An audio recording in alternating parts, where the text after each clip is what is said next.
I've never really done this before, to record a video, but I thought it's the perfect time to do that. Especially, I feel more called to connect with more of you in bigger groups, especially during this time at the moment. And there's something specifically that I actually want to talk about and possibly just help you with a different perspective in how to look at what you're currently feeling, the emotions that we're having, and how people are reacting or responding to what they're feeling and what's going on around us at the moment. The first thing is that it's very rare, it's very, very rare for all of us to experience the exact same emotion at the exact same time. It's like history, it's quite historic, and we're all being a part of that at the moment. For all of us to feel anxious, uncertain, there's an unknown, there's a fear, there's some survival modes kicking in, and there's a lot of what if questions. What if X happens, or what if Y happens? And all of that emotion we're all experiencing at the exact same time, but how we're reacting or responding to that will be vastly different for every single person. Because we all come from a different background, because we all have a different past experience, or we all come from a different education or environment that we grew up in, from different cultures, from different religion, from different beliefs, this all forms how you behave or react to an emotion that you're feeling or an event that's happening outside of you. And that's quite interesting, because rather than being angry or judgmental to how other people are responding, instead take a stance of compassion and just understanding that they are responding based on their past. And the thing is that we don't have control over what that person's past is or what their experiences are. So we can't control how they will be reacting or responding to this event of lockdown and of the coronavirus. If they're loading their trolleys with toilet paper and whatever the case might be, it's just their way of coping with what's happening. There's no right or wrong. It's just it's kind of what is making them feel safe and secure right now. Instead, rather focus on how you are reacting and how you are responding to what you're feeling and to what's happening around you. Because over the last few days, I've spoken to a lot of people, and a lot of them have said, I'm tired, and yes, I'm scared and I'm afraid, but I'm going to treat this like a holiday.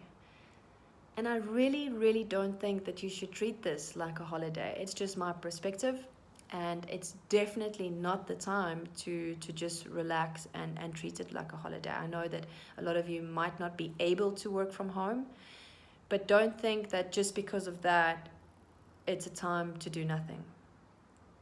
And the main thing to keep in mind in why I'm saying this is because as a country, our economy is already limping. We are a third world country. We are already under strain.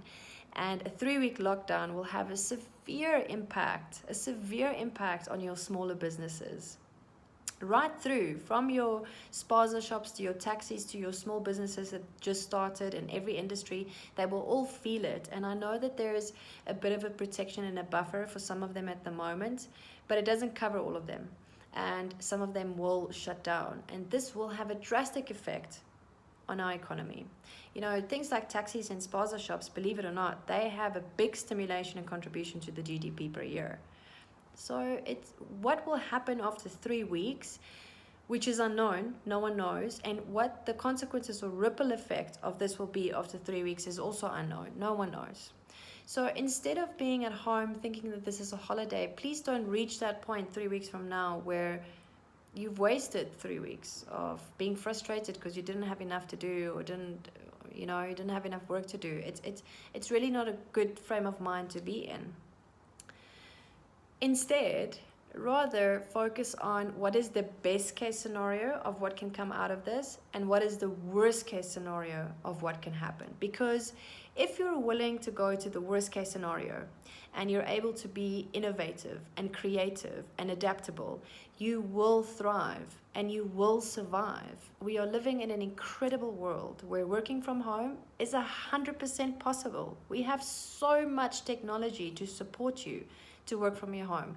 All you need is a good phone at this point. That's it. But you can. And if you can find a way to keep yourself productive and going and even explore things that you maybe never have done before, it's a fantastic time to do that.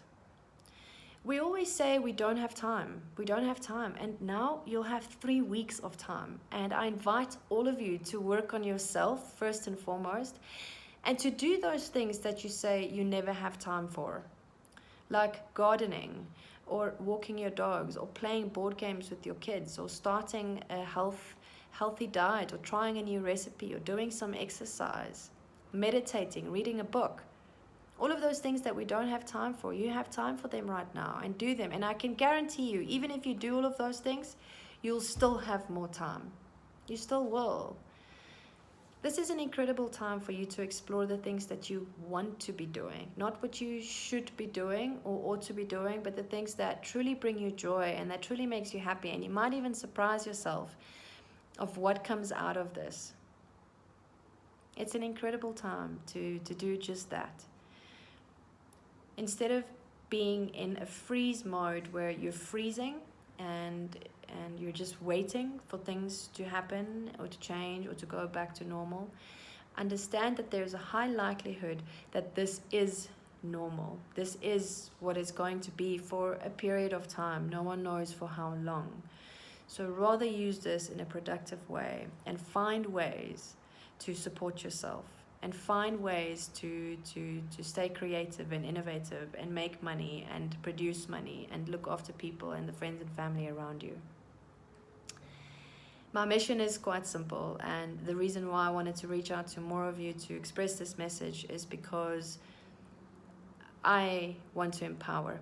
To me, empowering you is important, and I think there's a few perspectives that can help you throughout this next few weeks. I will share a lot of my techniques and tools with you that I use for myself and for my clients, and I have no doubt that they'll bring a lot of value to you over this time. But until then, I'll chat to you guys soon. Stay safe, and bye for now.